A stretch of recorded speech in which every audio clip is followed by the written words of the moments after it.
we are live. I walked very fast. Chris walked very fast. Sorry, technical troubles at work. Yes, yeah. Make sure you, couldn't be helped. if you're running like a Zoom Empire, make sure you have the Zoom login information for the everybody. login, Right. yeah. In case someone doesn't show up. Right?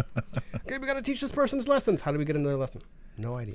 Wow. Yeah, so they have individual. Yeah, that's They let you use like individual accounts. Well, we have to because the way it works is like the lessons go onto people's schedules. And so okay. like it's those people logging into the thing. Yeah, but I gotcha. when someone like is out for emergency or gets sick and we have to cover, normally it's kind of shifted to someone else's schedule, and then like we didn't realize until there's 2 minutes into the lesson. There's no time to shift it. 2 minutes. It kind of felt like, I don't know, there's like all these alarms going off like, I'm just sitting there going, nothing I can do. All right.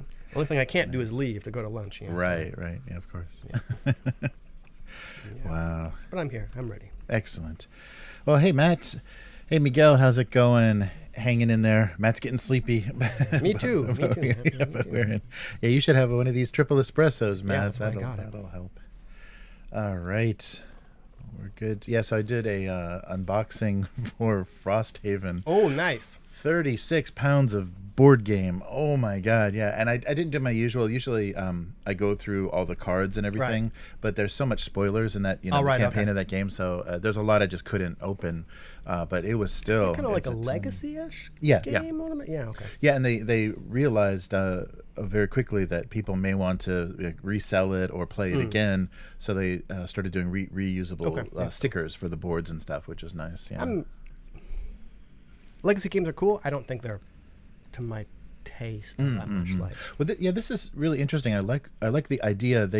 You're not stuck with the same character through the whole campaign. You basically have these base classes that are unlocked when you start, and your characters have these personal goals, and if they accomplish them, then they retire into, and then that unlocks other classes. Right. Okay. So you can end up playing like very different styles between sessions, very different styles of characters. Yeah. And then somebody else can go back and play that same class again, and it's just considered a different character. Right, with different goals. Right. Okay. Cool.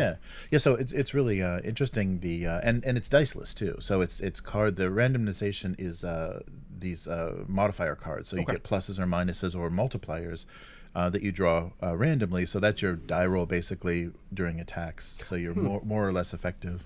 I mean, I'm going down the Frosthaven hole. Like as someone who's kind of interested in like diceless stuff, but who also likes being able to kind of judge the percentages, right? Like part of the reason I don't like D20 games is like, okay, each one has like a 5% chance, and I'm just like, there's no bell curve here. There's no whatever. Right. Like I kind of like to be able to not rely on, but have an idea of how effective my character is going to be in certain situations. So is that kind of represented in like the Frosthaven modifier deck, do you think? Like after like a play or two, would you be like, okay, well, we've seen this many of a card. You'll know what's probably, left. Because you know exactly, kind of like the tokens in the Arkham LCG game. Right. Where you know how many pluses and minuses, and there's one, everyone dies token or whatever in there, and that's the way that you upgrade your that you use your perks and experience points is taking out a minus and adding a plus, or changing the modifier cards. You can then make you become more effective in that way because you're basically rolling better. Yeah. Right. No, but you can mitigate the randomness by saying, okay, so I have no more plus ones in there, so it's either going to be +2 or -1. Right. Yeah. Okay. Cool. Yeah. We should give it a shot. It's I was really surprised. You definitely have to. It's very 4E inspired because it's very tactical. It's hex based, but it's very tactical, and certain things have no effect at range, and so you're definitely having to get into position and play your roles. And it's a nice system. I really like what they did, and it looks like the theming and everything is really great throughout the Frosthaven version. I'd be interested in playing, Yes. I'd be interested in playing it in anything. And there's a TTRPG version coming that is going to use the same card mechanics. So this summer they're going to be kickstarting the tabletop version, which is interesting because the game is already very RPG, and it's because. But can you create your own classes and characters? That's right. Yeah, but I like the fact that it's probably going to have to flesh out the world more. There'll be more world building in the TTRPG books than there were in the board game. There's a lot of you're reading a lot of text. There's a lot of narrative in the books that you're using for the game, but it doesn't spell out like the history of the world and stuff. So that'll be fun. Need that though? I don't know. I mean, I think they've I'm curious about it because they've really distinguished themselves. Like Gloomhaven and Frosthaven look so different from D&D and everything.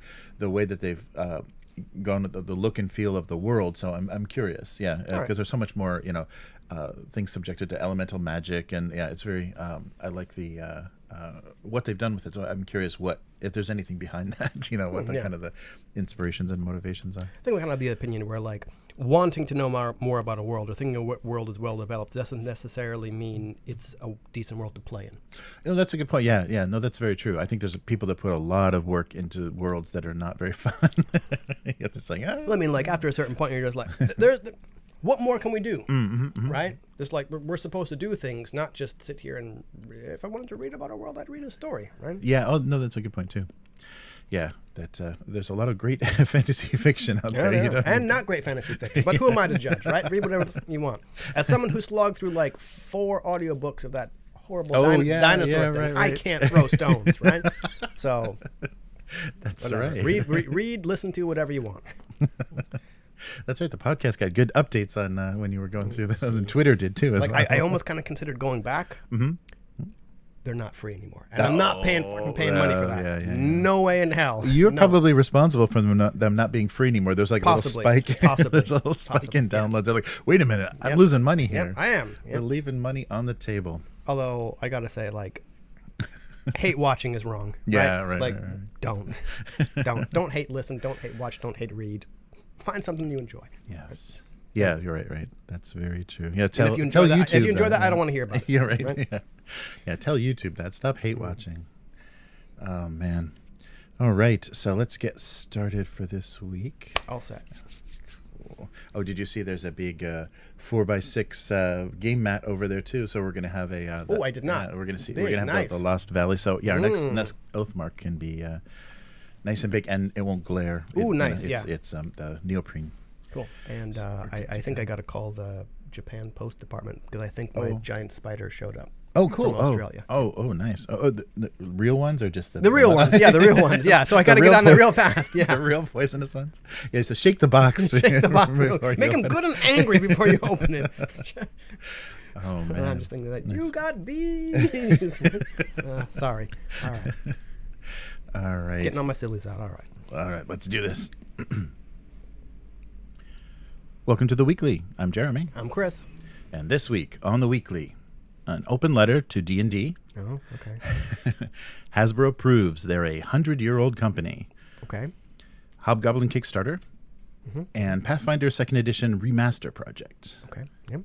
All right. So let's start with the writer of Slaying the Dragon, Ben Riggs, just posted an open letter on Gizmodo, and I really wanted to kind of get your feedback on this. Okay. It's an interesting. So the whole idea, and I don't know, this is not necessary, and we shouldn't be encouraging Wizards of the Coast in this way. But it's an interesting approach. So the title is "How to Make Dungeons and Dragons a Billion-Dollar Brand," by historian Ben Riggs. It's not already, but okay, sorry. Okay, it's getting there. Magic is, I think, but I don't think D&D I don't know. is. Magic's blowing a lot of goodwill. What was in Pinkertons to people's houses? Anyway. All right. Yes. So Ben Riggs offered an open letter to the game's current publisher for advice on not making the same mistakes twice. So the letter opens, "Dear Wizards of the Coast, hi, I wrote a history of your company back when it was called TSR. I also teach 7th and 8th grade. So for the past 15 years, I have watched year after year as kids discover and go gaga for D&D. Yeah, okay. So it's not kind of a biting. So it's very different from the tone of a lot of stuff for D&D recently. Well, I was also wondering what the connection is like. I've written a history of a company. I also teach 7th and 8th grade. It gives me a lot of information to know about stuff. I'm like, oh no, you're going with okay, got it. We're going with the kid angle. You're seeing a lot of cyclic. Gotcha. Okay, Yep. So basically saying I want things to succeed. I've been following the D&D Direct and the Content Creators Summit, and it just like it looks like what you're aiming at is not the approach that you should be taking. Okay. So he acknowledges that it's a difficult product. Tabletop RPGs are a difficult product to make a lot of money off of. You spend $150 and basically you're done. And that's that's the Dungeon Master too. You don't, if you're a player, you don't even have to go that far. Okay, feelings on spending $150, but anyway. Yes, right. So there's no need to purchase anything ever again after you buy the core books. And now with things that are in Creative Commons, you basically have 5e at your disposal. So in other words, just purchase reams of printer paper. Okay. Yeah, right. Yeah, right. Just get a good printer. So the thing that he says that is from the very start that was amazing about TTRPGs is that they're infinite. Right. You can, have started a game in 1974 and still be playing that same campaign. Yeah, you can. Yeah. Yeah. So that's something very different from anything else. So he likens it to a bottomless bottle of vodka, or a car that never breaks down. It just goes and goes. Okay. So the recommendation that he has, and I'm not sure I agree with this.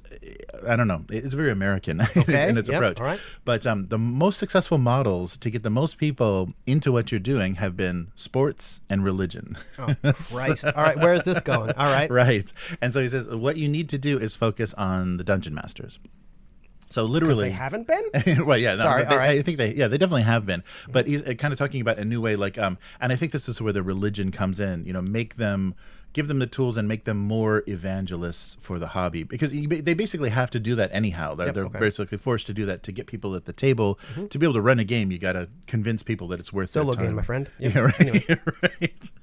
And he says they've been doing that so far, and literally they've been doing it for free. So what you should do is be focusing on them, making their lives as easy as possible, and giving them as many tools as possible to make it easy. And an interesting example he gives is someone may be a Critical Role fan, but they'll go and try to find a D&D game to play in, and they'll never become a D&D fan, just because there's a lot of barriers to finding the right group, understanding the rules, and kind of getting into it. So I thought that was an interesting point. It's a valid point. Yeah. And so his experience as a teacher is seeing his students with the starter set. And he said the starter set does a good job of teaching the game, but there's so much more that could help DMs quickly understand what their objectives and things they need to do in sessions, and how campaigns would run. And since I've already got the connection to celebrities and things, like doing audio adventure summaries that are the official, this would be the approach, this is how you would do this, use this NPC to do this, and but saying that what they've released so far, as far as the adventures and campaigns, are a wildly mixed bag. So where you start, you wouldn't even know where to begin. If you had some knowledge of the history, maybe you'd want to play some classic adventure. But if you just went through things as they release them, some are good and some are terrible. Right. And so it might be incredibly discouraging to actually drag your players through some of this stuff and say, no, this is really fun. We're having fun. So a couple of guidelines he recommends. 1 to 3 authors maximum on a campaign. And the campaign should be pitched by authors and designers. So pay your game designers, give your writers royalties, have a consistent format. Playtesting should be measured in months. Books need to be shorter because the modern attention span and ability to time that people have, and use 21st century layout and design. And something that he really talked about was kind of the downfall of TSR, but wants to return to, is the box set. So everything should come in the box set, because that would give you character portraits, handouts, maps, all the little things that Game Master spends so much time collecting to actually run a game. And a lot of the times digitally, they're doing that as well. So so just that this whole thing is refocus on the DM, because these are the evangelists, and basically the only thing that's a little creepy about it is that it's kind of pitched as it's like a multi-level marketing program. If you get 20 new DMs that are evangelizing 20 new DMs the next year, then 20 times, exponentially, you'll get this growth, and then you'll have Super Bowl numbers very soon. Yes, so the difference there is But what does the top DM get? So yeah. I can see the religion thing. Usually the person running the game is the one who buys everything. Okay, no, not usually. It's often the person who buys a game and is interested in the game that then has to recruit people to play, and that person often ends up being the one to facilitate the game, right? So I certainly can't argue with that logic. I also can't argue with the whole thing about, hey, what do you pay people a decent wage to write these things, give the writers royalties, and you know what? Okay, maybe we talked last week about how companies are just kind of taking off people's names and the credits and just blah blah blah whatever founder, right? So no, put that back front and center, this adventure written by whatever, right? And if the books, that's not a bad idea. If the books were shorter, right, in the adventure books, and if you put out even if you put out 2 or 3 or 6 a year, right? Even if people go, crap. Love that author, right? Like, there would be enough people. I think people have different tastes, and be like, you would probably do decently. Where like some people, I don't like this guy. Other people, oh, I really like this author, right? Like, I think that's probably a decent idea. So, sure. Yeah. Right. Yeah. Interesting. Yeah. I thought that was a very kind way to try to explain. Hasbro, you're focusing on the wrong stuff, and you don't even know what you're doing. Like, they're putting so much effort into this digital platform, which may completely fall flat because they don't even know what people want yet. Right. They haven't even well, they do now anything. After that creator summer, hopefully, right? Yeah, right. They haven't even tested things to find out, and to even know like who can even use this stuff, because you need a gaming PC to run your virtual tabletop. That's insane. Yeah, I don't know. Like, I wonder. Okay, not for Hasbro and not for WotC, because fuck 'em, right? Other people take this approach, right? Like, maybe not Paizo, because whatever, they're doing okay, but other smaller companies, right? Just take this advice, make an all-inclusive starter set that's kind of small, that walks people through how to play your game, right? Don't assume that people are going to know how to play your game. Just teach them. Right. Unfortunately, you're not going to have the 8th grade kids aren't going to be going, oh, whatever this is, in the Target or Walmart. Yeah, I mean, that's where it kind of falls down, right? So, I don't really know what the solution is here. Yeah, it's interesting.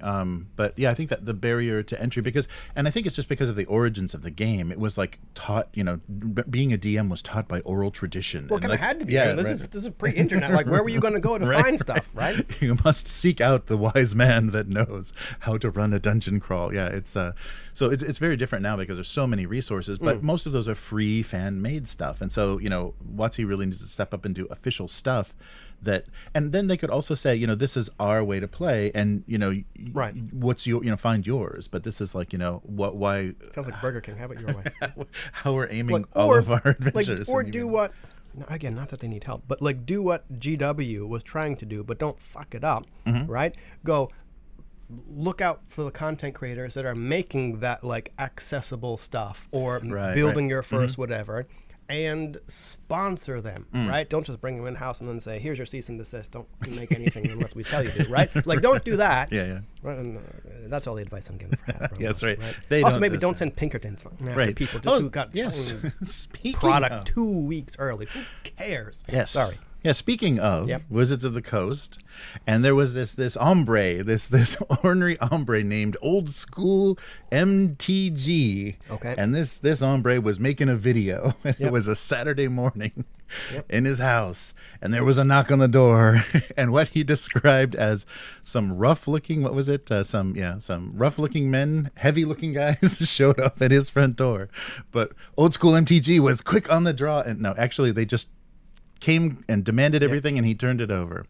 So yes, the Pinkertons, yes. So that does prove that Hasbro is a 100-year-old company, because the first thing that they go to solve any sort of leak or early release of a product is call the Pinkertons. They'll break strikes and crack heads for you. Yeah, so really. They'll get back your magic cards. Yeah, magic card. Yes, magic cards. So I hope this guy. I mean, it sounds like they just offered to replace the product, but he should have, if he still likes this company, he should have free cards for life. He should have every release for life, because no authorities were involved. Just private security were hired to go into this guy's private residence and take his private property that he paid for, just because it was 2 weeks off of on the release schedule. Well, he got off lightly, Jeremy. Oh, that's they could have taken his fucking kneecaps, right? That's right. They could have pulled a Nintendo and garnished his wages for the next lifetime he has, right? Yeah, it's amazing. And the threats were jail time, huge fines, and if you make us come back, we're going to bring the police, and then you have to show us receipts for every single card in your house, because we're suspecting that you stole these. Right. And it's geez, yeah, they're accusing him of theft. So, and then they gave him a number to call, so he talks to a very charming, person at Wizards of the Coast who apologizes, and the YouTuber's explanation was he was dealing with a seller that wasn't familiar with Magic, that mostly did Yu-Gi-Oh and Pokemon, so the titles of the sets were very confusing, and maybe he didn't know what the moratorium was on and what he couldn't release when. And just ridiculous. So yeah, May 12th. So in 2 weeks, it will be publicly available. So instead of turning this into a positive sneak preview, like let's take this mistake and like contact this guy and say, okay, we'll get you some subscribers and views because you're going to be the first person talking about this. But we really don't want this to be happening. But here, let's support you and blow up this guy's channel and let him be doing free advertising for you. Instead, it's like, okay, send the thugs in. Just right.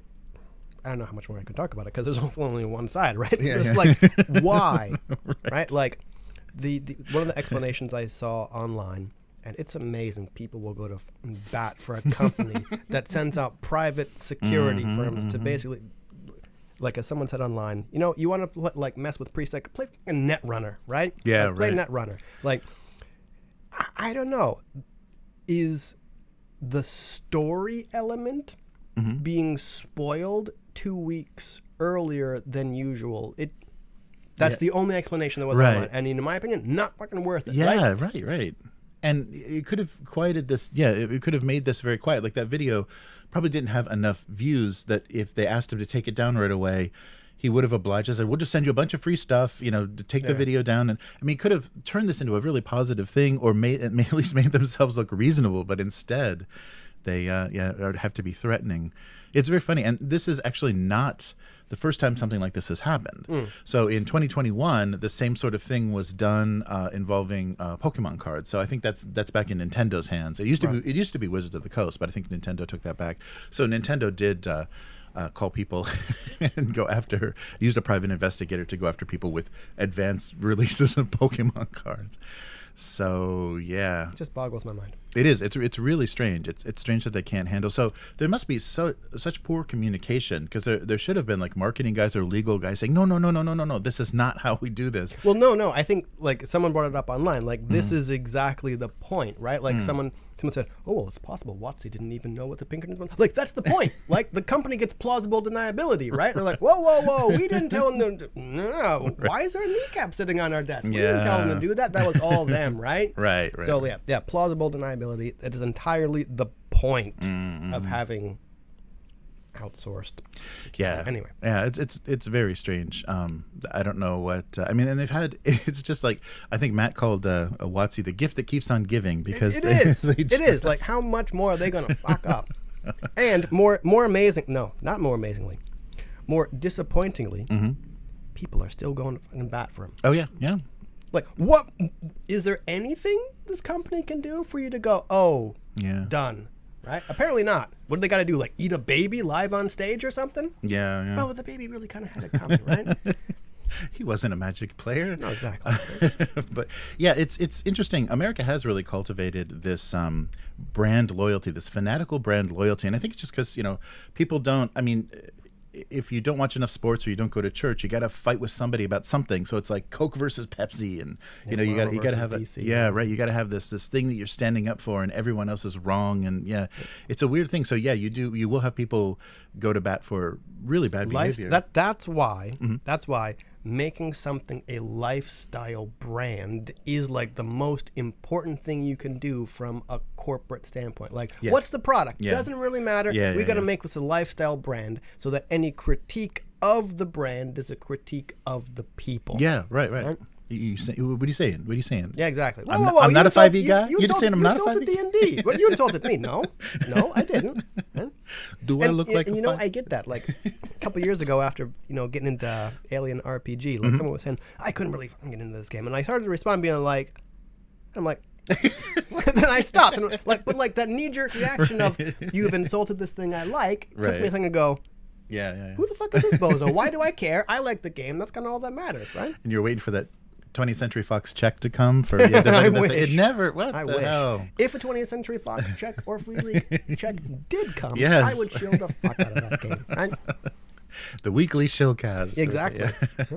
Just rebrand everything. 20th Century Fox, Free League. Yep. Nice. Offer still on the table. So very very odd. Odd news, and I just don't know why they can't figure out how to roll with these punches and how things work. I think what it is though is these corporations are looking at YouTubers and people on Twitter as just scum that they can just stomp on. It's just like they don't Parasite. realize, that they have enough of a platform, and the information gets out there so easily that they can't just sweep them aside or just send some thugs to deal with the situation. Those people, and the YouTubers and all those people would not exist without us and our yes, product. right. Yeah, they are parasites. That's right. They oh are. Wait, that's us. Yeah. Hey, we don't chill anything. We're not parasites. That's right. Not yet, but Not yet. As Chris said, we're willing. Boy, howdy. We would parasite the hell out of anything, wouldn't we? Just cling on. Well, let's have some good news. All right. Loren. So we teased this last week. Mike Hutchinson, the creator of Gaslands, has been working for the past 7 years on a fast-paced and thrilling rank and flank tabletop miniature war game. And it has its own setting, so it takes place in the fantastical underground world of Rotvärlden. So simple, adaptable rules, and the thing that was very compelling about this is it's scalable. He says without any kind of real problem with time or rules, you can just scale it up to an epic size or keep it small. Interesting. Okay. So using the artwork from the graphic artist CROM, cool. on Kickstarter now is the rule book for Hobgoblin. So there's a free quick start to download the rules. Yep. And they've got some videos too. So Mike did himself some examples of how to play the game. The interesting thing about it is there's no casualties. You're not removing figures. You're tracking doom tokens. Right. So each unit takes doom, and when they've had too much and can't save against it, they're just gone. So it's mostly just making units flee. So I think that's why it scales better, is because it's not points of damage, it's like effect of doom, and then there's a cascading effect of panic that happens. So it seems like a really elegant system that you just have across the whole table. Like your forces are clashing, and then you just have this panic that just like what's going on. No, as someone who is interested in and I skimmed the quick start, right? And it looks like there is a setting, but you're allowed to basically build your own units, right? There's kind of like a standard, almost a bit like Lion Rampant or Xenos Rampant. There's kind of like a standard stat line for your type of unit, and it costs a certain number of points, and then you can add on kind of abilities and stuff to kind of create whatever kind of unit you want. I did notice that the standard game he recommends is like 2,000 points. Now, I have no idea how big that is. There's also like a size, like a full unit size, like not a model base size, like a full unit size for the different units. Like infantry is like between something like 100 to 140 on their long side millimeters, right? They give dimensions. So that's why it's kind of, I guess that's why it's scalable, and you can use kind of any number of figures, and you don't have to pull off individual figures for movement trays. But as someone who's interested in like simplifying bookkeeping, I was wondering, how are you going to do like woundless kind of things? Like, you're, like you said, you're adding doom tokens, and I think certain effects, if you roll over the amount of doom that something has, or like under the amount of doom something has, there are effects. So it's not just like it's not like D&D style hit points where nothing happens until you hit 0. It's kind of like an increasing chance of negative or positive effects as you accumulate doom on a unit. Right. Yeah, I like that a lot. And I like, so this is, even though there are STLs involved for printing your own troops for your armies in this campaign, it's miniatures agnostic basically. So it's giving you the ability to use Kings of War, Warhammer Old World, Warhammer Fantasy, any kind of rank and flank game that exists. Or just cut yourself some squares of cardboard. right? Like honestly, that's what you can do. All be used. Yeah, but I like that idea that if you've had because Games Workshop is slowly getting ready to release their boutique version of the Warhammer Fantasy. As boutique as Kingdom Death Monster? It's probably going to cost a lot more. It's at least with Kingdom Death Monster, you get the possibility of titty. Yeah, right.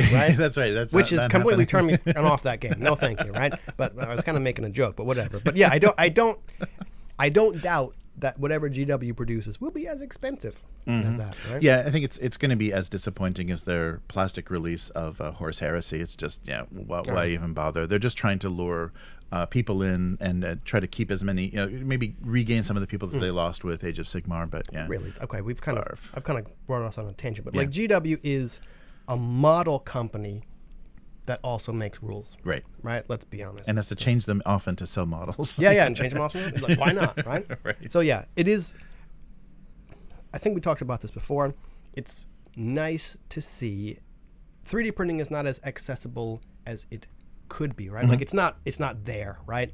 As evidenced by the fact that all the crap you have to do with like the resin and stuff, and the fact I can't put one in my apartment, right? Yeah. But like the rise of home printing hopefully will usher in a new age of like more miniature agnostic games and more game agnostic models. Yeah, right. Like I had to quit because I'm just spending too much, but I was supporting a couple like STL Patreons, like One Page Rules and Highland Miniatures and like Clay Beast Creations, and like they're producing miniatures, like, or STL files rather, that could be used for certain things, right? Yes, They're legally distinct enough where Right. GW is not going to like slap them with anything, but there's like, hey, here's goblins, here's dwarves, here's your imperial humans, right? Whatever. Right. So like you can obviously use them for existing games, but yeah, I want to see how the hobby grows, kind of unshackled from GW. Yeah. That's hyperbolic. Yeah, that'd be nice to see. But yeah, but Hobgoblin, things like Hobgoblin are a good start. So the setting is an endless maze of interwoven tunnels, caverns, and catacombs. So forever growing downwards beneath a dead frozen surface of the world. And so an interesting thing that they add too is cursed artifacts, and there are also so you have magic, cursed artifacts, and fortune cards that help you overcome situations or maybe save units from routing and things. So yeah, nice. So the every decision in the game pushes towards brutal efficiency and smooth, quick gameplay. I think one of the golden rules that I read at the beginning is like whenever a rule is in doubt, you go with the rule that results in the most doom. Oh, nice. Oh, where like normally it's like, okay, roll a die and just kind of figure it out. Where it's like, apparently doom is very bad in this game, so it's like, no, whatever is the worst outcome. And like that being written there, just I like how doom counters are something you can numerically track, and I bet it would be easy to go, okay, well, I don't like it, but this is clearly the most doom, so that's how we're going with this one. Right. So.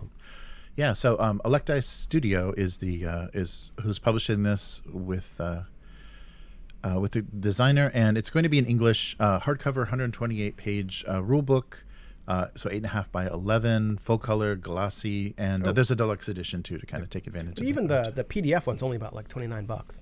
Yeah. So you can get it, electron, and that still gives you the STLs, I think, too. So if you do digital, I think you still get everything digital.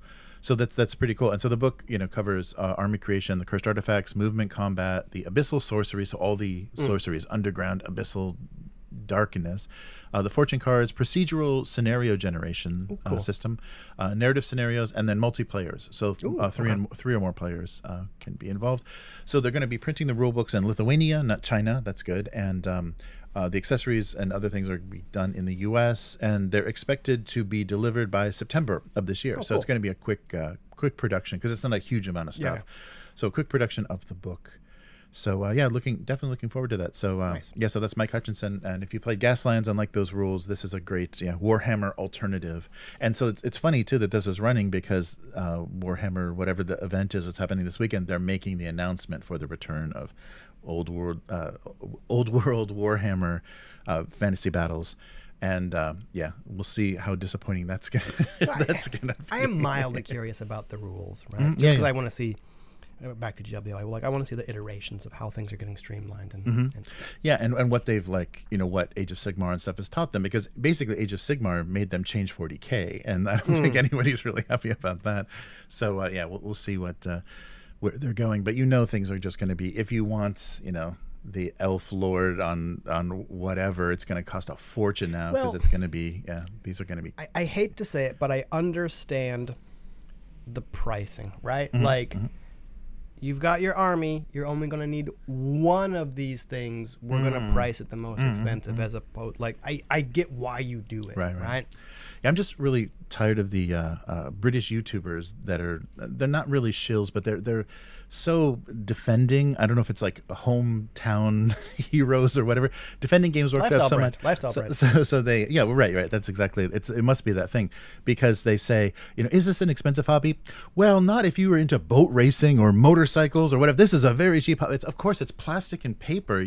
That's not even those comparisons are so ridiculous. Like, well, if you were into whatever. Is your hobby building scale models out of blocks of cocaine? Right. Then this is pretty cheap. This is cheap compared to that. Yeah, but the excuses and the comparisons are always so just illegitimate. Come on, Jeremy. Like, how much does it cost to feed and house your rare Siberian tiger? Yes, right? Like, exactly. it's nothing compared to that, right? That's true. I do spend much more on the tiger. I mean, you have to rent out a whole zoo, right? Come on. Yes. And lastly, I wanted to we've talked about they were already doing this with the rules, and now they're doing an official printing of this. So Paizo announced Pathfinder 2nd Edition Remaster Project. So 4 new books, they're kind of core books for 2nd Edition, are going to get remastered. 2 are going to come out in November, and the others to follow next year. So, out of curiosity, what are the 4 books? Because I saw something where they kind of likened it to like 4 new entry points to the Pathfinder hobby, which to me seemed excessive, but I kind of want to hear what the books are. Yeah, the core books, so the first 2 coming out are the Player Core and the GM Core books. And then following will be Monster Core and Player Core 2. So I guess it gets like more subclasses and everything. Yeah.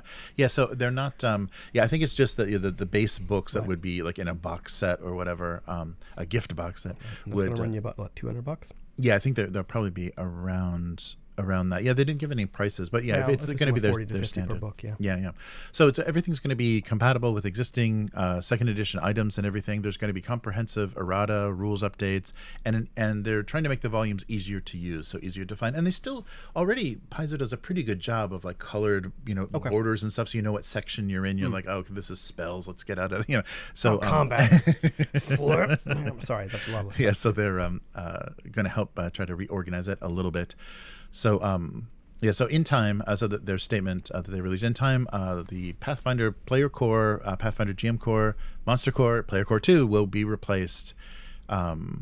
Will replace the existing. So they're changing the name. So they're going to replace the core rulebook, the Game Mastery Guide, Bestiary, and Advanced Player's Guide with core. Yeah, core. Right, everything's going to be core. And so I think the big move here, though, is they're taking all OGL reference out of the books. Yeah, so that's the big change that's going to disappear, and maybe everything will be listed under ORC. ORC, yeah. Yes. So they're reiterating the existing books are still valid. There's just going to be some important rule changes that kind of came with this update. So it is basically like reprinting with errata and doing some organizational improvements. So the other things, they're moving away from the OGL, including the orc. So in the meantime, Pathfinder's remaining projects will stay on schedule. So July's Rage of the Elements hardcover to the Lost Omens campaign, everything will continue. So this shouldn't interrupt anything as far as if you've got campaigns or you're continuing on to the next part of one of their published adventure paths. It's all good. And same with the Pathfinder Society stuff. Right. So so Paizo keeps on Paizo in the face of all this WotC nonsense. So that's good. So we'll see how they do. We'll see if they take a bigger piece of anything. The new there's a Kickstarter. We'll maybe talk about that. It's still in the midst of it. Alchemy virtual tabletop is on Kickstarter now, and they're supporting D&D, but they're also supporting Pathfinder, and they're doing it's more like you can do maps and tokens and things, but it's more theater of the mind and atmospheric different framings virtual and smoke machine. right and music loops and stuff for different effects. So they're getting supported there. So we'll find out when these tabletops start reporting stats of game sessions and stuff, like how Pathfinder's competing after. Well, I guess we'll never see numbers about who's playing on that D&D. They'll fake how many accounts they have, but we'll never see what Wizards is actually going to be doing. I guess I would like to see numbers of I don't know how you would judge it about physical players, and we're all physical, but physical players versus online players, right? Because that's harkening back to what we kind of said earlier in the episode, if we're looking at Paizo, we're wondering if they're going to take a bigger chunk of the hobby. Well, then honestly, I think the way to do that is to have access to people outside of the hobby the way that D&D does. Right? That's true. I'm sure Paizo books and stuff and even Evil Hat and other stuff is advertised on Amazon, but I don't know how you would do it, but if any other kind of like mid to larger size TTRPG company would look at challenging WotC, it would be getting a starter set into like major retail chains, so that anyone who doesn't already play walks into a Target or a Walmart or something, and they see that and they go, that looks cool enough, let me get it, right? Yeah, I think that's true, because like the model, I think that's a flawed model like that Mantic has, is just trying to get disgruntled Games Workshop, you know, like Warhammer people that are like, this is too expensive, fuck this hobby, oh, here's a cheaper version. Right. That's not a big player base. Like that, you know. It's you're getting money from it, right? So I'm sure, but... But no, I think you're right. Is the being a path into the hobby, is what they need to be. So they can't just benefit from WotC's mistakes. They have to actually have their own ways of bringing people into Pathfinder. So we will see. We'll see. And that's I wish that, I guess, like Meetup, there's some apps and stuff that people would use that might be able to give you some stats about real world sessions and things. And then local game shops could report that and stuff. But I'm curious. Would take, I don't know how you would. But it'd be cool to collect that information, to actually find out what people are doing. And it's going to be disappointing because it's all 5e. But anyhow, that's going to do it for this week. So where can people find you? On Twitter, as always, until that site burns down. It's HyveMynd, HYVEMYND, where I'm apparently angering people by calling out the fact that equating playing D&D to equate to having to buy from Amazon, use a car, or wear clothes, or use electricity, which all contribute negatively to the environment, is a bullshit analogy. Right. I've apparently angered a lot of people. But if I told you I felt naked without my 5e books, would that... No, that... Personally, I really didn't care, right? But it was when you go like, no, man, people have to play D&D. No, the fuck they don't, right? And no, you don't have to make content for D&D, right? Right. Like, I get it. It's the biggest game. When people are saying like, oh, I won't be able to pay my bills as a content creator unless I make stuff for D&D. Cool. Well, you know what? If everybody in my mentions telling me they wouldn't be able to make it as a game designer if they didn't make content for 5e, if you all just jumped to a different place together, right? Kind of like the way unions work. Right? If you all just did it together, you'd be able to do it. Right. But what do I know, right? Anyway. So how about you? Bad. Yeah. So I am still doing my single panel gag cartoon. And how many people have you pissed off? Not many. Yeah, actually, I do okay. But it is a rambling live stream. So I draw my 2 cartoons a week, and have some snacks from the Japanese convenience store, which have been pretty good recently. Nice. I've been lucking out. So that's Abuse Cartoons on YouTube and Twitch, and then Abuse Cartoons on social media. If you want to read the cartoon, the past 20 years of the cartoon are available on gocomics.com/domestic abuse. And if you like what we're doing here with the weekly, please visit upturntable.com. That's a website for everything. You can watch a giant unboxing of Frosthaven and an upcoming Monster Hunter World. That's going to be giant. Yep. Yes. Looking forward to that. And if you'd like to support what we're doing, consider becoming a patron, patreon.com/upturntable, and be a weekling. Yes, the strongest of all supporters. And let us know what you want to see on the weekly. Monster Hunter unboxing. Yes, more Monster Hunter unboxings. And just let us know and interact with us. And also the audio for this live stream goes out on the RSS audio feed, so you can listen to it on any podcast player.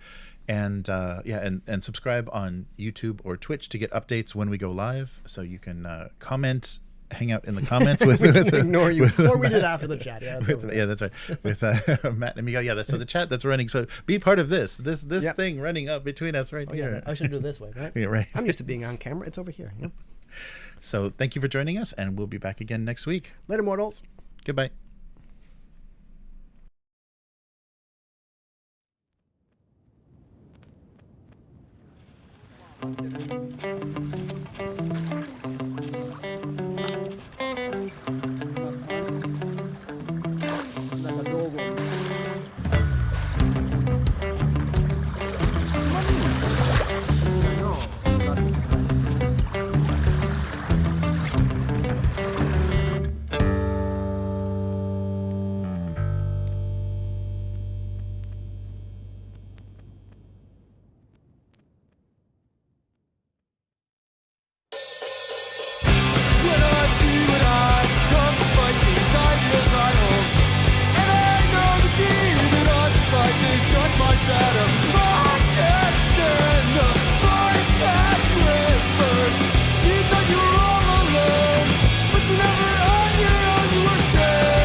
All right. So how's everyone doing? Uh-oh. Looks like we had a technical problem. Hey, Carolina, how's it going? So Super Chat's not working. That's great. Yeah, I also, the memberships, has happened to Abyss. Yeah, the memberships didn't go through from last week either, trying to get make Miguel a member, and yeah, they just bounced back. That's very strange. Yep. Oh, so Miguel figured it out too. Yeah. Chris is working for the Japanese branch of the Pinkertons, so Pinkerton. So that's why Chris was late out there looking for the illegal Pokemon cards, I imagine. Nice. So how's everyone doing?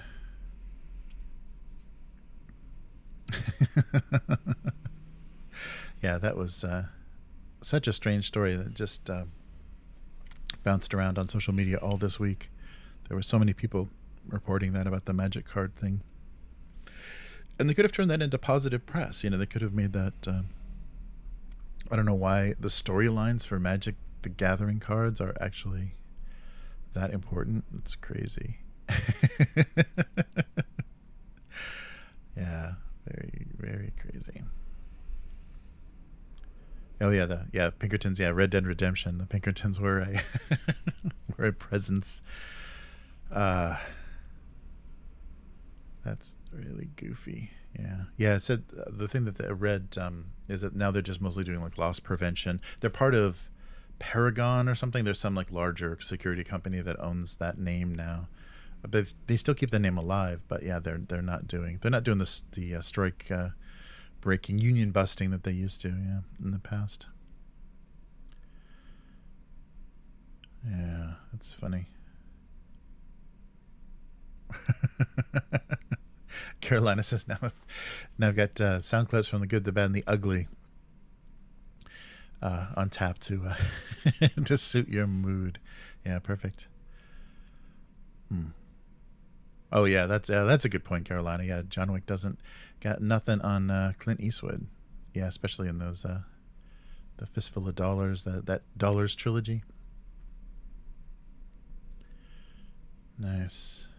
Oh, take it easy, Matt. Yeah, we lost Matt halfway through. Yeah, so sorry, we started a bit. Yeah, so well, like we talked about at the beginning, Chris had some scheduling trouble. They're doing a lot of Zoom-based lessons, and they're shuffling around. And I think next week is a big national holiday week in Japan, so some people are taking advantage and barely working into this weekend. So I'm sure they had some no-shows going on.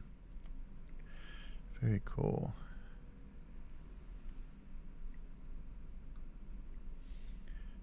Yeah, Hasbro proved they're an old company, if that's the name that they go for if they need some private security work done. Oh yeah, Miguel says the overblown prices. Yeah, old world Warhammer is going to be very disappointing.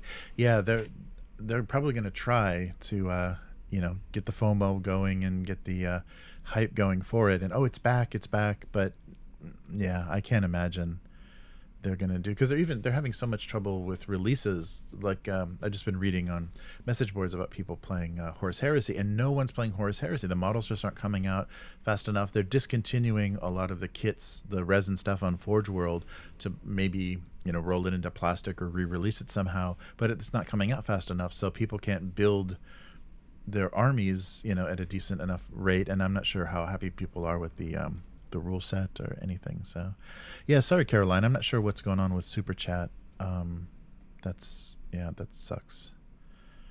The account should be, everything should be fine, but I'm not sure what we're dealing with. Yeah, YouTube just hates us. It doesn't want to encourage us at all. Yeah, that's right. Yeah, Miguel's saying, Abyss was trying to give subs, and they just get kicked back. They just said it didn't go through, and they just credit it back. YouTube is avoiding Miguel for some reason. Yeah, sorry about that, but thanks. Thanks so much for the and the not super chats, but the tip link works. The Streamlabs, that just goes straight to PayPal, so you can still do you can still support the live stream with the Streamlabs link. That should be in the description. But yeah, I don't know why. I don't know what's going on with YouTube. That's very strange.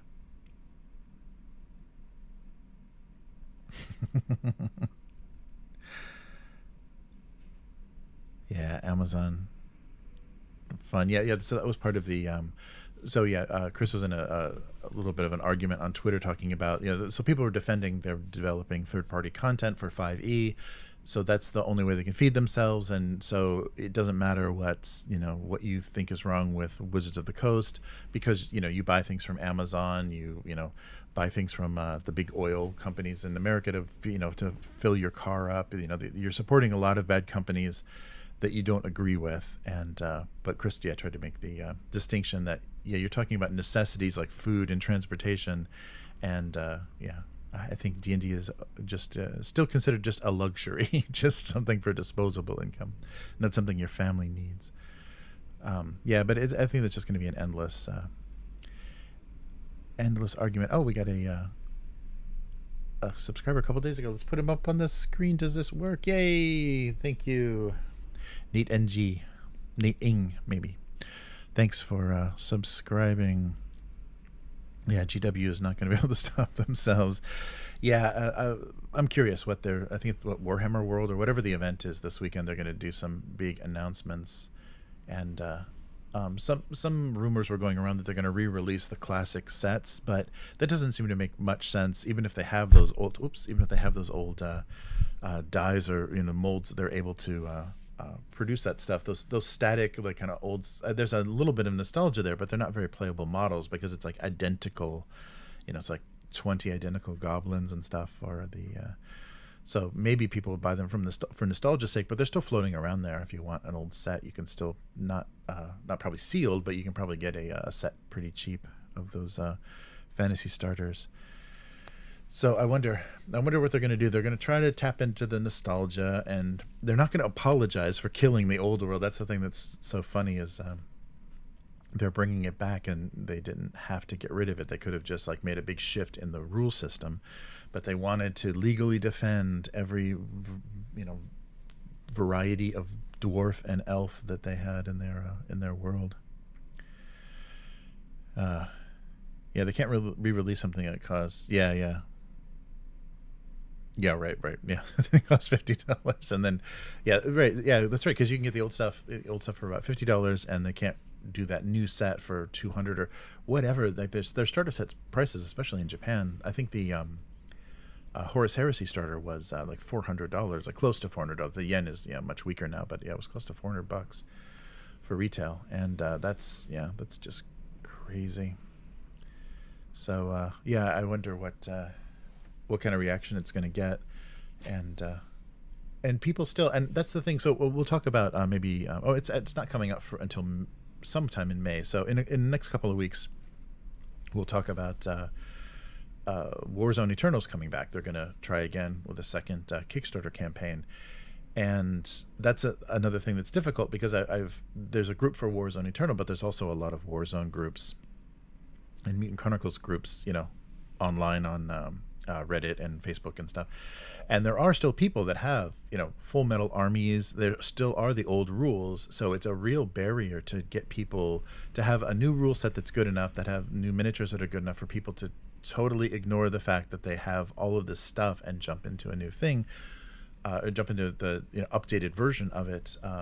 So some people are just going to want the miniatures with the old rules. Some people are going to have their old miniatures with the new rules.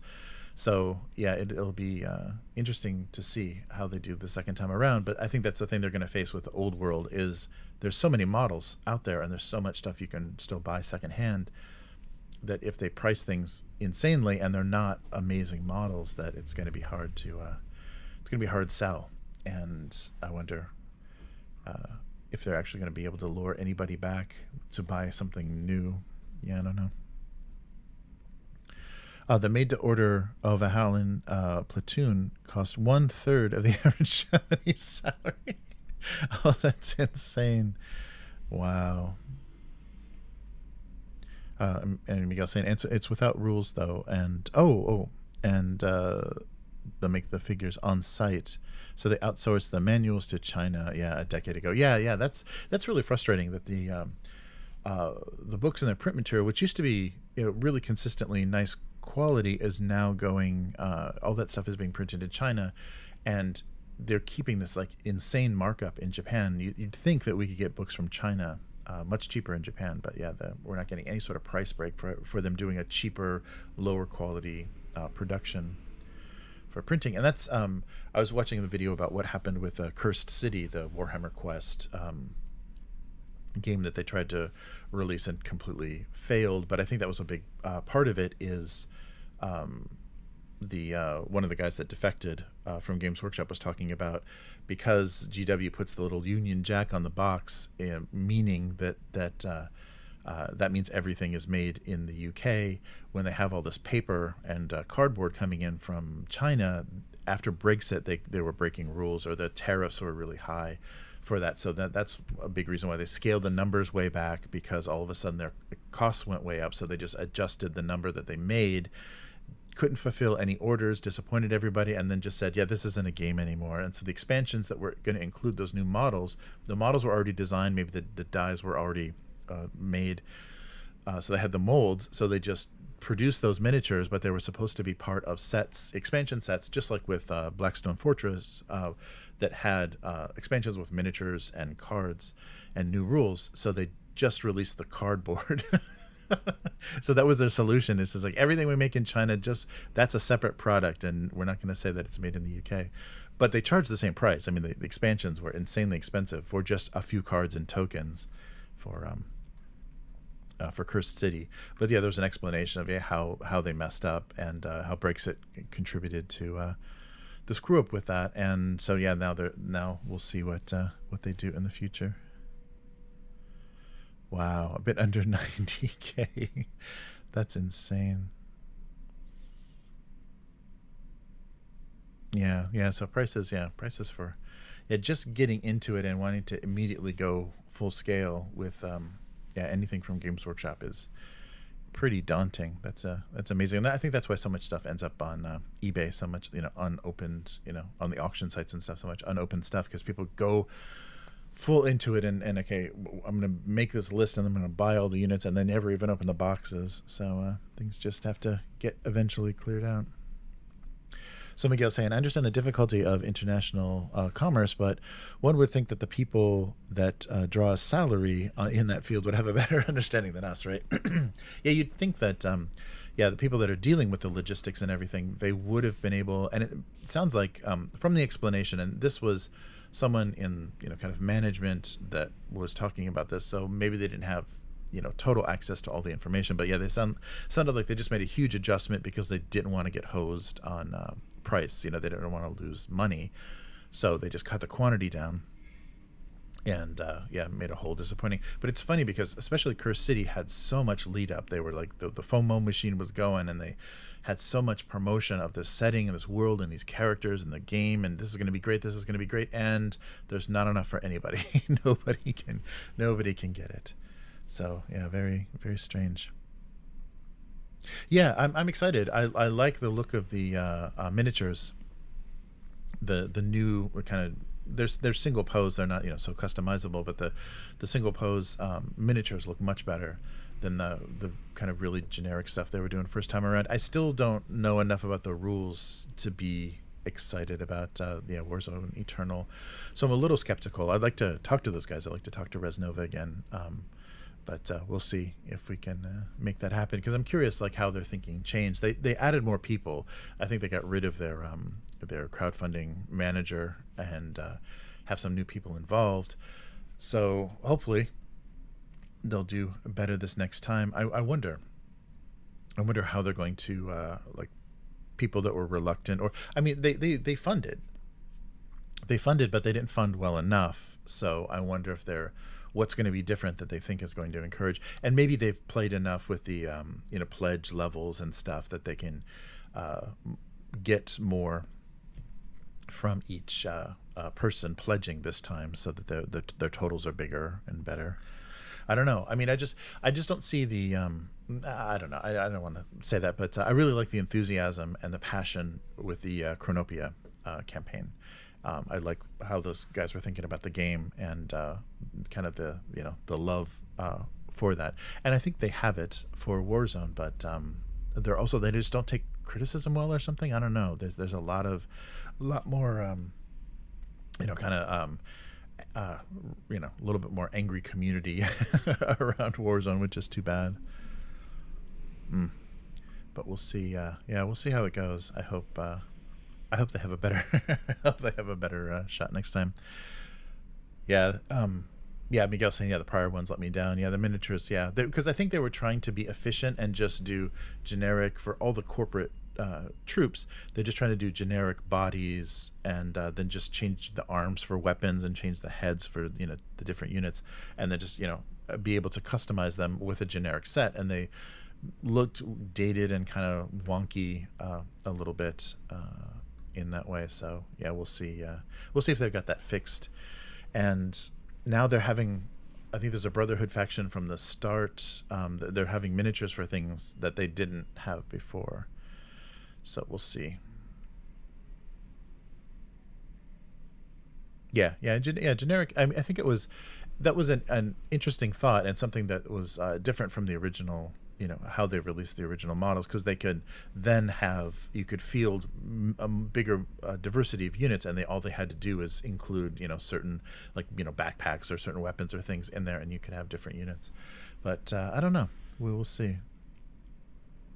Yeah, exactly. Yeah, and Miguel saying the Hussars and Venetian Rangers in the same box isn't just not going to work. They're just too different. You can't just swap heads and actually have those look like how they're supposed to for the game setting. I hope they do a good job. I'm curious what the pledge levels are, and what the financial goal will be, and if they're going to do the same thing where they fund, but they're like, but we're not. We're not. We've plateaued, so we're just going to bail. Because if they bail a second time, then that's a little worrisome. Yeah. Right. Yeah, and I think because they're basically. I don't think there's. When I talked originally to Resnova, they talked about there's nobody really in house. Like everyone's contract, so they don't have the facilities and experience. I mean, they can hire people, but maybe the people that really have the know-how to do things well are very expensive, and also probably very occupied with work from a lot of other companies. So who they can get to do the work is, maybe not optimal. So we'll see. Yeah, and even the art and stuff, they should have really gone heavy into getting some amazing art, because there's so many amazing artists out there now. And they seem like they were taking recommendations from like Facebook and Reddit for artists and stuff. No, they should, hunt down some really like the cover art for Warzone Eternal should just blow you away. And it should be like, you should see that art and say, I want to play this game. And the art that they have, it's like, it's okay. It has a little nostalgia in it. And so it's kind of gritty looking, but it's they really need to go all out, or get some named artists, like do better than Modifius did with the cover. cover art of their Mutant Chronicles RPG. Get some Bonner art or something so that people are compelled just from the cover art to play the game. Oh yeah, and that was the other thing too, is they were trying to go real, instead of going big heavy hardcover rule book and deluxe rule book and everything. They went, we're just going to do a little paperback, little soft cover thing that's easy to use at the table and stuff. So minimal art and just the rules. If they're going to do a Kickstarter campaign, they should go really hard into the stuff that then gets people to pay, all kinds of extra money. Because if it's just down to how many miniatures do I get for this much money, you have to put all that extra stuff in there so people stop forgetting about how much money they're throwing at you and just get excited in the return of the world and the game system, or the game itself. But get a lot of extra stuff going in there that's not going to be impossible to produce. It just wasn't a really exciting campaign. So if they're going to be conservative again, then they're going to have people counting models again. It's like, wait, I'm giving you $50 and I get 4 models. Wait, I don't. How many? So you want to be distracting enough that there's tokens and dice and books and all that good stuff. But maybe that's harder than it's ever been before. As far as supply chain and everything. So we'll see. But I wish them luck. I mean, they're good guys. It's just hopefully they've got a good head, good head on the shoulders. Oh yeah, right. Protos. Yeah, that's true. Yeah, and people are still pining for the old Protos Mutant Chronicle sorry, what was it? But their Mutant Chronicles, their Warzone Resurrection. Yeah, people are still pining for that game. So, and that's the interesting thing too, is Protos kind of split off another group. So people found that game and found that setting through the Protos release, not the original 90s releases. So they do have kind of a splintered fan base that they have to bring together. So the models have to satisfy the Protos fans and satisfy the old school target game fans. Resurrection. Yeah, Warzone Resurrection. Thanks, Miguel. Yeah, play some Uncandy at a reasonable level and draw in supporters. Yeah, and then just have a ton of stuff that they can add, to their pledges and stuff. So I hope they do that. I hope they understand that they got to build some enthusiasm and some kind of irrational excitement for this, because if people are looking at, I already have this Bauhaus army. I already have a whole entire metal Bauhaus army. Just give me the rules. Just give me the PDF for the rules. That's not going to be a successful campaign. They really gotta get, kind of like what Catalyst did. I mean, because Catalyst was only releasing a single $60 retail box in this last campaign, and got like $7 million. I mean, they included so much, and they got so many people excited about that world and the setting, and offering ways to get back into it from the original boxes that they published. Like, there were so many options of getting into it, and if the options are just too simple or too frustrating and look overpriced, that's the difficult thing, is people have to perceive some value and some reason to contribute too much to the crowdfunding, and then the company can have the funding that they want. And then the frustrating part is, though, the legs of that. So if they have a successful campaign, I guess they'll just have to do, for the next part, they'll just have to do another campaign. If they don't have, because they were talking about not being real solid on retail distribution and stuff, like not doing retail boxing, like not printing boxes and stuff. So that was the thing that maybe it was very different from the support that Chronopia had. But they're like, there's retail release. We're doing these these nice boxes with the model art on it, and they were all in. Sorry, all in. So Miguel says, I'm interested if the minis are eye-catching. Mediocre is not going to cut it. I have a ton of Warzone. Yes, as you said. And that old stuff is very satisfying, and the Resurrection stuff is, a lot of people really like that style for kind of an updated feel of Warzone. So they're not going to give that up unless there's a real compelling reason. Sorry. Sorry, Carolina. Yeah, if you're listening to this, I'm having trouble. I'm totally out of coffee. I've got nothing. I got nothing within reach. Sorry. I don't mean to do disgusting ASMR. Yeah, probably the milk and the coffee's catching up with me. Sorry, guys. Yeah, it's brutal. Yeah, it's starting to get to be dry in the office, like with the central air and stuff. Sorry, Caroline. Oh man. Yes. Those, yeah, the egg droids. Nice. Yeah. I don't have anything except for tap water handy. Oh, that's so cool. Yeah, so we'll see. We'll see how they do. Yeah, so when that launches, we'll follow that, and I'll get in touch with those guys and see if they want to talk beforehand. I wouldn't mind talking to, I can't remember his name, but the professional nerd, I think, is his YouTube channel. But I wouldn't mind talking to the rules designer about what the approach was, and if they're still doing that thing where they're doing the you can add either Brotherhood or or the I think they were just going, because they didn't even flesh out all of the kind of demonic forces. So there wasn't even there was just Algaroth. I think it was just Algaroth themed Dark Legion. So there was Dark Legion and Brotherhood, but you added them based on like points you took during army building, whatever the your alignment or allegiance was. So okay, cool.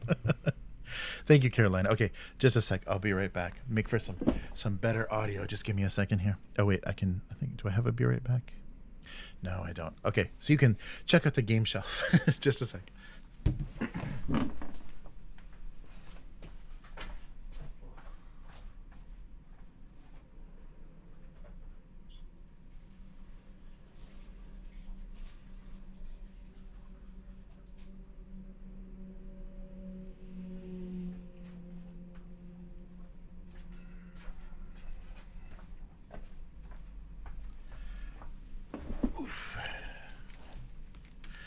All right, that's premium content. The the water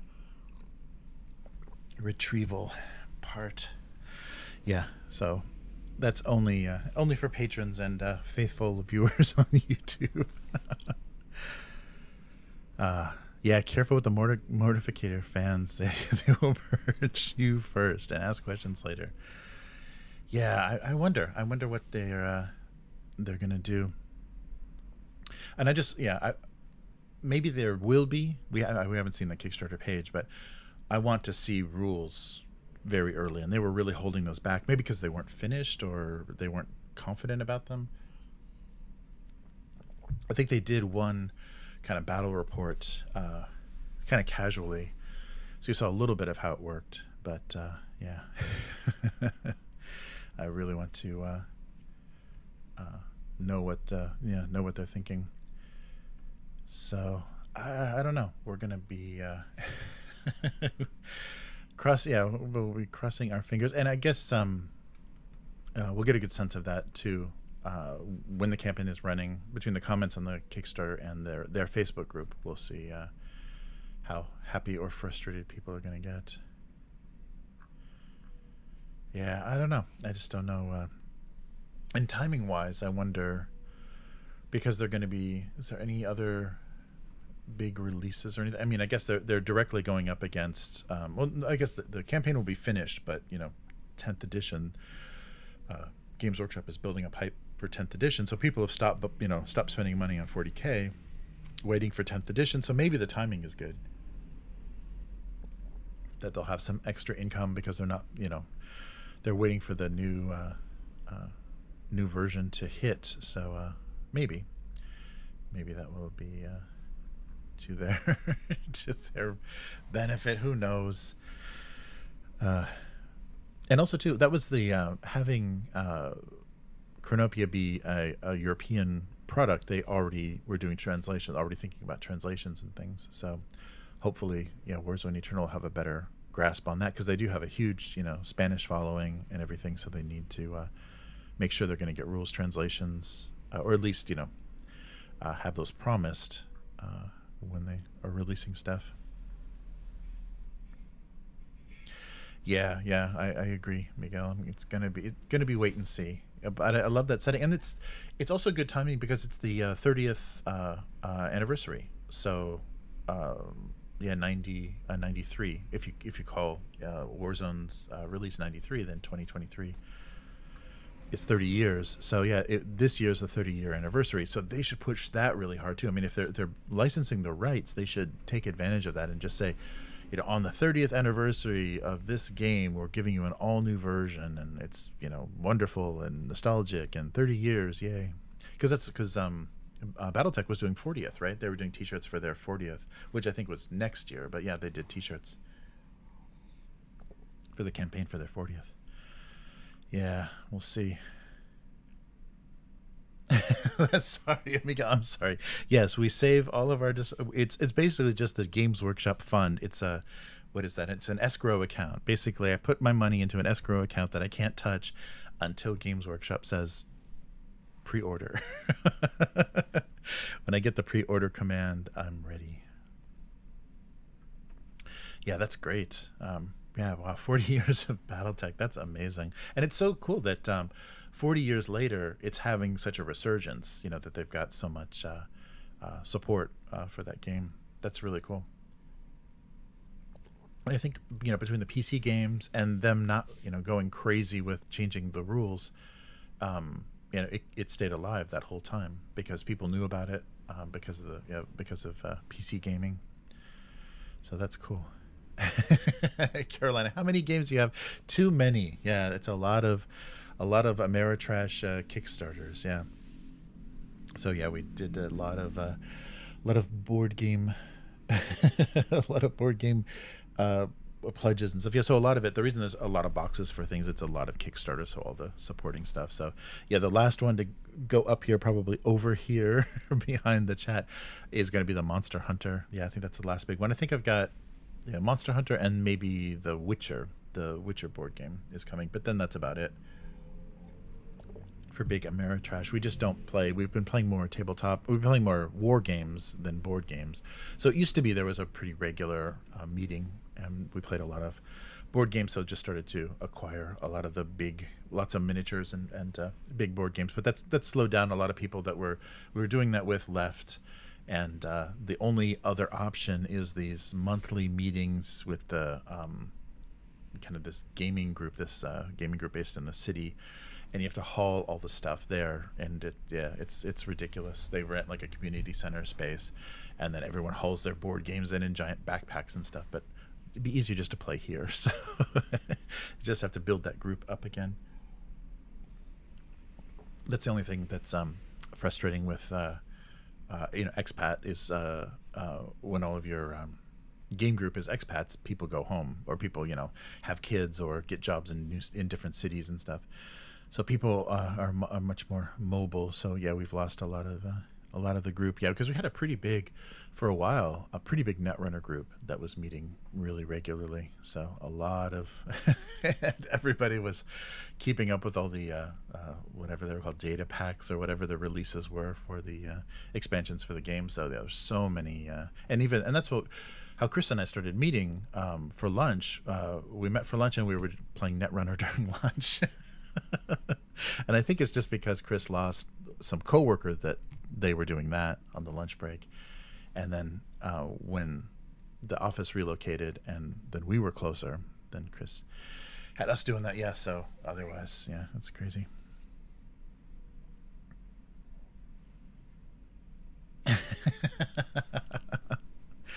Nice. Yeah, these are all. So my wife never watches the live stream, so she'll never know. This is where all those board games go. These huge boxes arrive in the post, and then they get transported here. Nice. Hey, Felix, how's it going? Nice. Oh, thanks.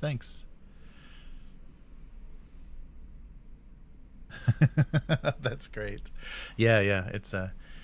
Yeah, it's a fun thing. I love the big, all the miniatures, all the tokens, all the cards. Board games are really fun. Oh, thanks, Felix. Yeah, yeah, yeah. That was a good time. It was a really good group. Alan, especially.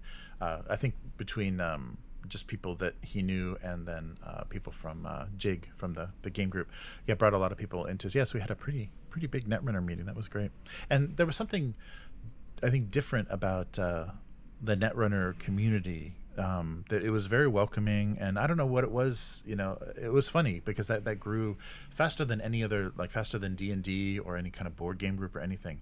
Netrunner just really encouraged a lot of people to try out, try deck building and get it. And because you're always playing two games, like you're kind of playing offense defense because it was an asymmetrical, so you're playing runner corp, and so a match is like two, and yeah, we just had a really fun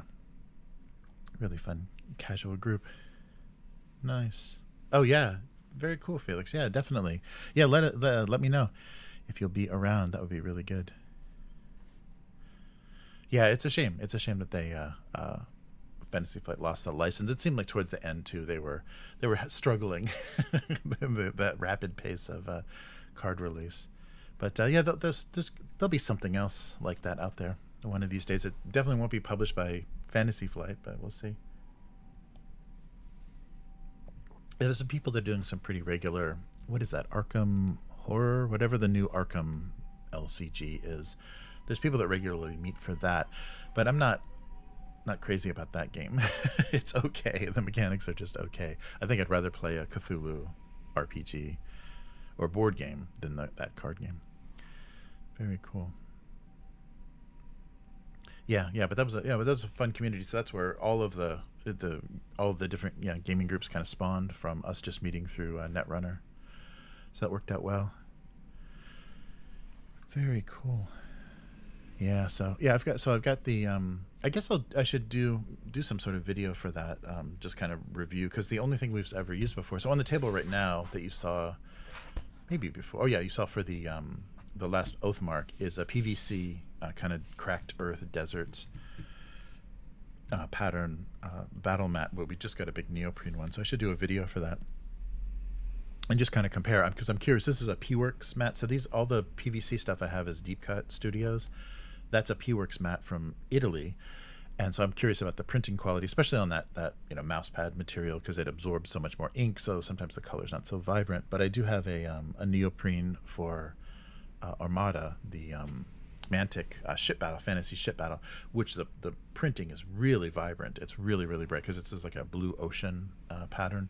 So I want to compare like a few different things and see how it looks. But we needed some kind of like default thing for because I would prefer definitely to build, get some of that insulation foam and build some nice boards. But it was a little bit too frustrating to get the foam. It was either you could get it pre-cut, but it was then too small, and none of the kind of DIY shops were going to be very friendly. I'd have to literally rent a truck if I wanted to get, because the foam is like, it's like 180 centimeters by 60 or whatever. So yeah, you're stuck with whatever that default size is, and nobody was cutting it. Nobody would cut it in store. So yeah, I miss Home Depot and all that kind of stuff.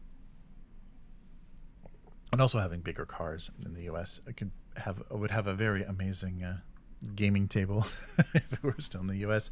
Hey Quark, how's it going? Nice. Oh, good to see you as usual. Yeah, very cool. Very nice. Yeah, we're just talking a little Warzone Eternal. See if that's going to be a thing. Yeah, I should get. Since this is the 30th anniversary, I should get on it with some more Mutant Chronicles content, because I still want to do the Bauhaus kind of corporate profile. So we still have Bauhaus and Imperial left. Bauhaus, Imperial, and Mishima. Yeah, so we still have the three of the four main corps. But we kind of did Cybertronic in the in that main lore video series. But yeah, that'd be cool to do, especially maybe get some traffic while the Kickstarter's going. Very cool. Yes. So yeah, Hobgoblin looks good. I think that'll be a fun. That if we can, it seems like the miniatures will be pretty portable through a few different games. So it would be fun to try some game systems using the miniatures we've been building for Oathmark. So try out Hobgoblin and try out, and maybe like the new Warhammer Fantasy and stuff. Because I think they're actually, the sizes they made the basis size a little bit larger for the new Warhammer Fantasy. So yeah, we'll see. Yeah, just trying out some different stuff. And I haven't played the Kings of War, whatever they're on now, 3rd or 4th edition, whatever the Kings of War is. And I think a lot of the minis we have now will work for that as well. So it'd be fun to compare all the rank and flank stuff that's out there. But yeah, I think they've yes, Mishima Bonsai. Yeah, Mishima needs a good lore video. That'd be really fun. Oh, and also too I've got the two more novels too. Yeah, that's a good. I should definitely do that this year. Maybe I'll just do that as a patron video, because now you can do videos inside Patreon, so video and audio, and do the next book for the trilogy of Insanity, the Mutant Chronicles fiction. It's been a while. Let's drop 500,000 poorly armed peasants on Venus and hope they win. Nice. Oh man. Yeah, I'm looking forward to doing. Yeah, that was really fun. That was the thing that really saved me. I think I've said that multiple times. What really saved me during the pandemic was doing the deep dives into Mutant Chronicles and doing that lore series.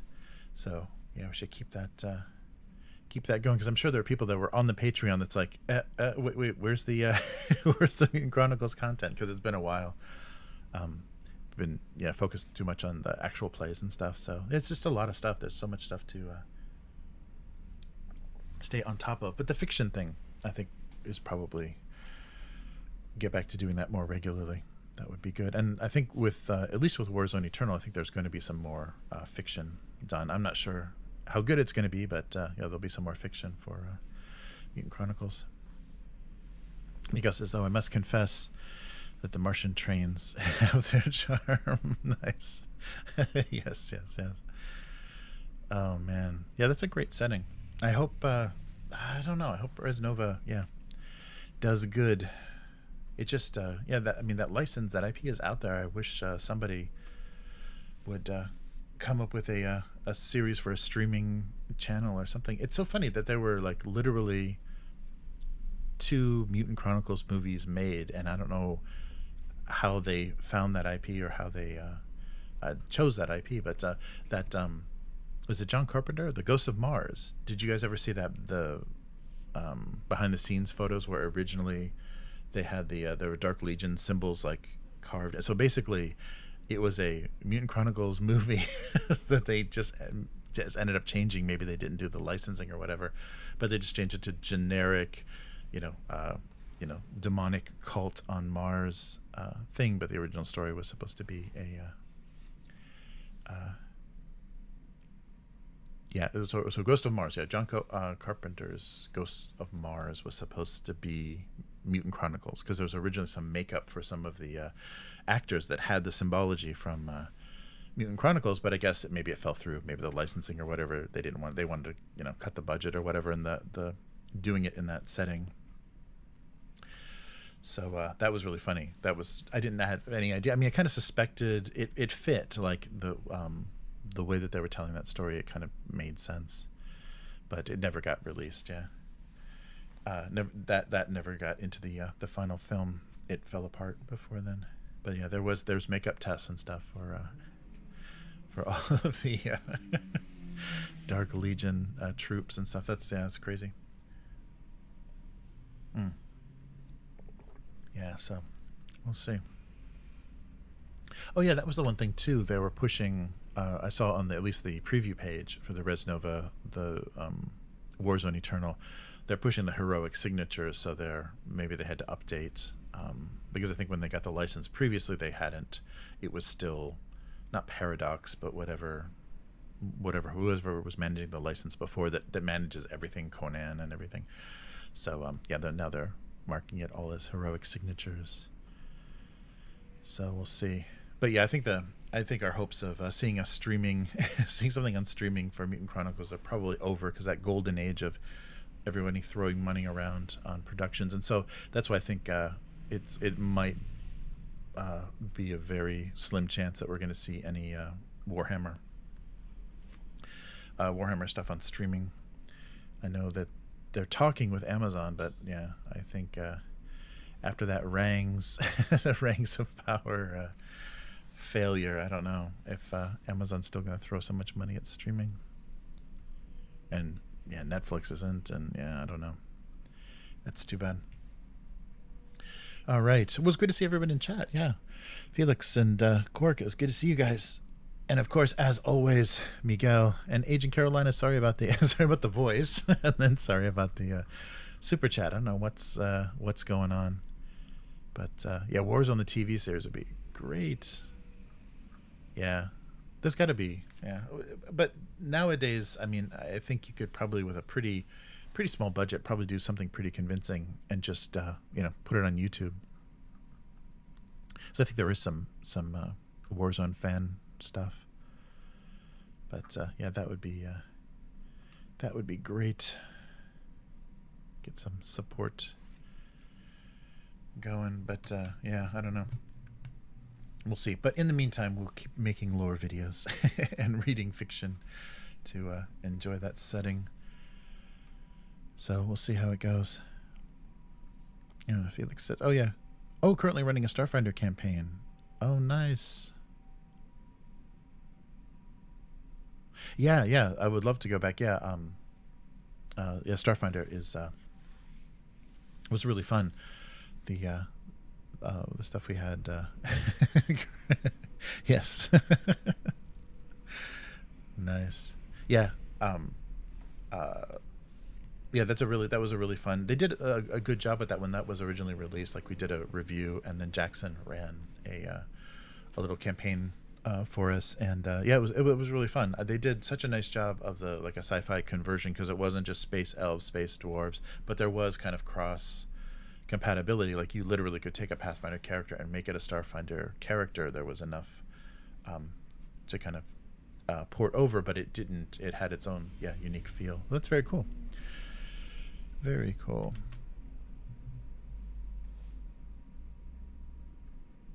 Oh, ever dream? Let's see. I don't think so. Playing. I've dreamt.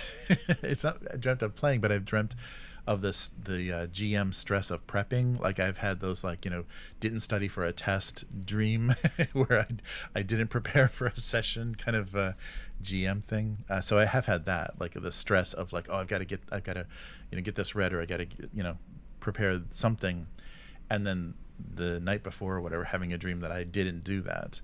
I've had that. But yeah, the setting is great for Starfinder.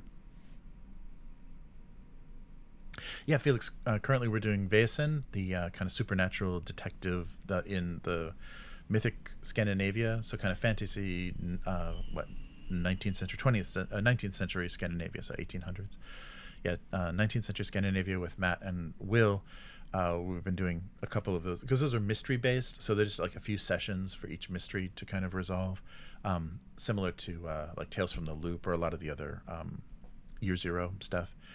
And right before that, so we did Blade Runner and some Forbidden Lands and the 2D20 John Carter. So we've got some stuff to post, as far as actual. Yeah, we've been recording it. We haven't been streaming it, but with the new Alchemy VTT coming out, we may, because you can log in directly, the client seems to work so that there's players and GMs, and then there's also an audience that can log in, and you can stream directly from that software. So we may try something like that.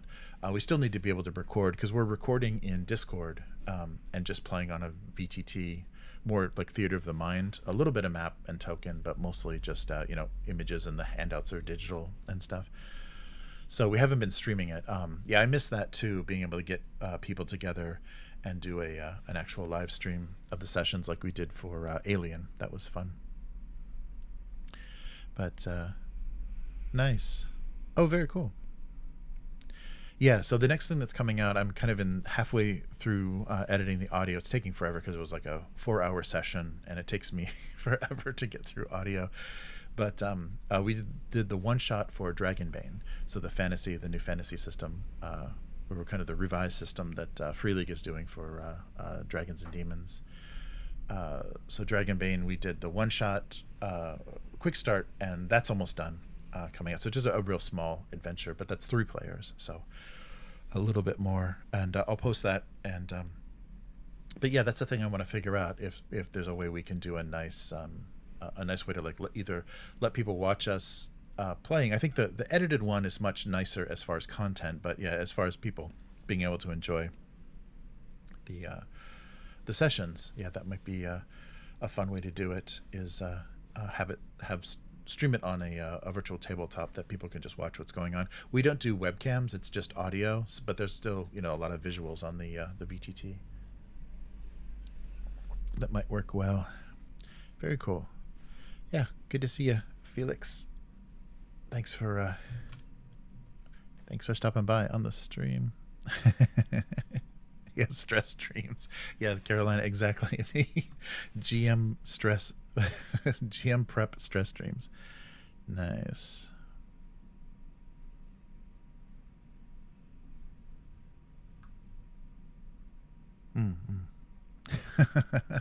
A huge mistake going. Well, that's where all the work is, though. So, yeah, Tokyo's got the better job market, that's for sure.